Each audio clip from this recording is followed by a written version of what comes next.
잠언 24장 13절부터 22절을 가지고 말씀드리겠습니다. 13절에 내 아이들아 꿀을 먹어라. 그것은 좋은 것이다. 송이 꿀을 먹어라. 그것은 너의 입에 달콤할 것이다 라고 했습니다. 꿀은 영양이 풍부한 식품입니다. 다른 음식을 먹지 않고 꿀만 먹어도 건강을 유지할 수 있습니다. 꿀은 아이들의 성장에 크게 도움이 되는 식품입니다. 14절에 지혜도 너의 영혼에게는 그와 같다는 것을 알아라고 했습니다. 꿀은 지혜입니다. 송이꿀은 하나님의 말씀을 말합니다. 지혜를 어린 아이들의 육적 성장을 돕는 꿀에 비유하여 지혜가 주는 유익을 선명하게 표현했습니다. 나는 하나님 말씀을 꿀처럼 생각하고 즐겨 먹습니까?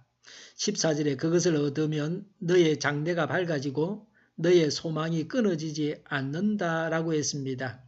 지혜가 영혼에 소망을 안겨줍니다. 지혜가 이 땅의 삶에서 각종 유익을 가져다 줄 뿐 아니라 더 나아가서 하나님께로 인도하여 하나님의 자녀가 되게 합니다. 영생을 줍니다. 지혜의 가치는 이루 말할 수 없습니다. 어떤 분이 주일에 교회에 가다가 길에서 노는 아이들을 보았습니다.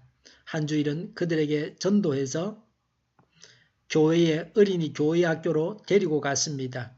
이렇게 해서 믿음 안에서 4명의 아이들이 성장했습니다. 그들을 교회로 인도하고 교회 학교에서 가르쳤던 그분의 60세 생일이 되었습니다. 과거에 전도했던 4명의 소년으로부터 각각 생일 축하 카드를 받았습니다.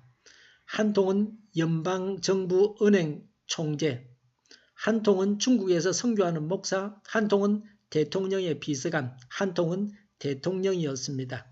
하나님의 말씀을 잘 배우고 따르면 이와 같이 장래가 있고 소망이 끊어지지 않습니다.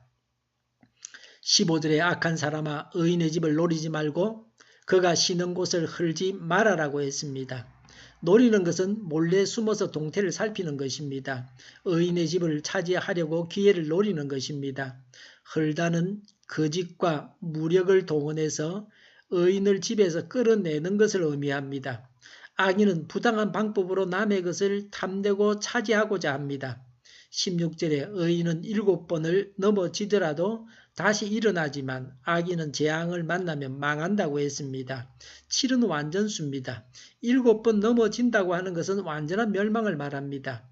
의인이 악인에 의해서 완전히 망하는 것 같아도 하나님의 심판이 시행되면 의인은 살고 도리어 악인은 망하고 맙니다. 악인은 바람에 나는 겨와 같습니다. 의인은 시냇가에 심은 나무 같습니다. 잎이 푸르고 열매가 많습니다. 하나님의 백성은 완전히 망해도 다시 세워주십니다. 이스라엘은 여러 번 나라가 망했습니다. 2000년 동안이나 나라가 없었습니다. 그러나 하나님은 지금도 이스라엘이 나라를 세우게 하셨습니다. 17절에 원수가 넘어질 때에 즐거워하지 말고 그가 걸려서 쓰러질 때에 마음에 기뻐하지 말아라.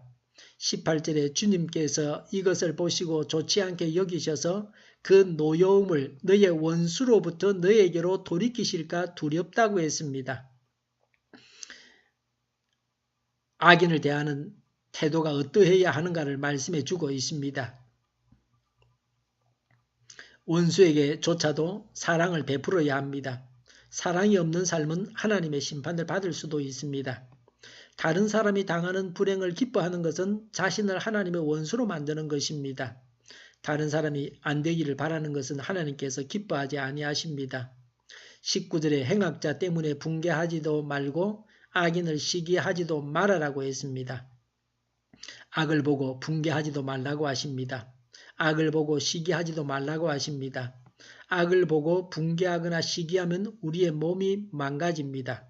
붕괴하는 것이 건강에 좋지 않습니다. 시기하는 것이 건강에 좋지 않습니다.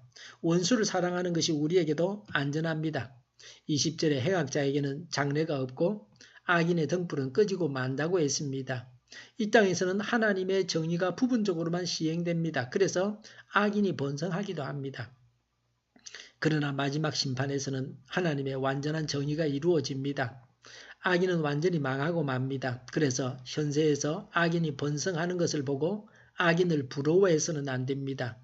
21절에 내 아이들아 주님과 왕을 경외하고 변절자들과 사귀지 말아라고 했습니다. 경외해야 될 대상은 하나님과 왕입니다. 하나님은 창조주요 인간 역사를 이끌어 가시는 분이십니다. 왕은 하나님께서 인간 세상의 질서 유지를 위해서 맡긴 통치자입니다. 하나님과 지도자를 공경하고 그 권위에 도전하지 말아야 합니다. 반대를 위한 반대를 해서는 안 됩니다. 변절자는 이중인격자입니다. 반역자입니다. 이런 자와는 교제하지도 말라고 합니다. 악인은 교제의 대상이 아니라 성교의 대상입니다.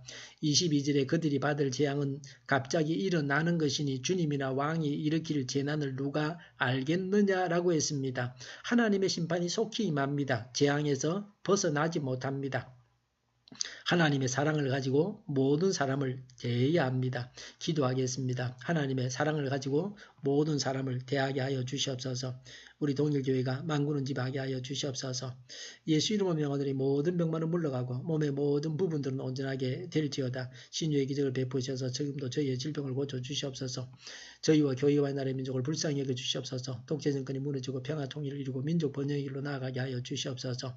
전쟁 위험이 사라지게 하여 주시옵소서. 북한의 핵 문제를 해결하여 주시옵소서. 신앙의 자유를 누리며 살게 하여 주시옵소서. 하나님의 대적하는 세력들이 바로 망하게 하여 주시옵소서. 국회와 정부가 하나님이 기뻐하시는 법만을 만들게 하시며 반성경쟁의 모든 법과 내규와 영들이 지구상에서 즉시 철폐되게 하여 주시옵소서.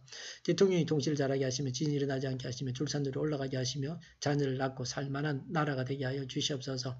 에너지 정책, 재활용금 정책을 제대로 세워서 집행하게 하여 주시옵소서. 늘 맑은 공기를 마실 수 있게 하여 주시옵소서. 오늘도 성령님을 따라서 차고 넘치는 삶, 복된 삶을 살게 하여 주시옵소서. 감사와 찬양을 주님께 돌려드리며 예수님의 이름으로 기도하옵나이다. 아멘.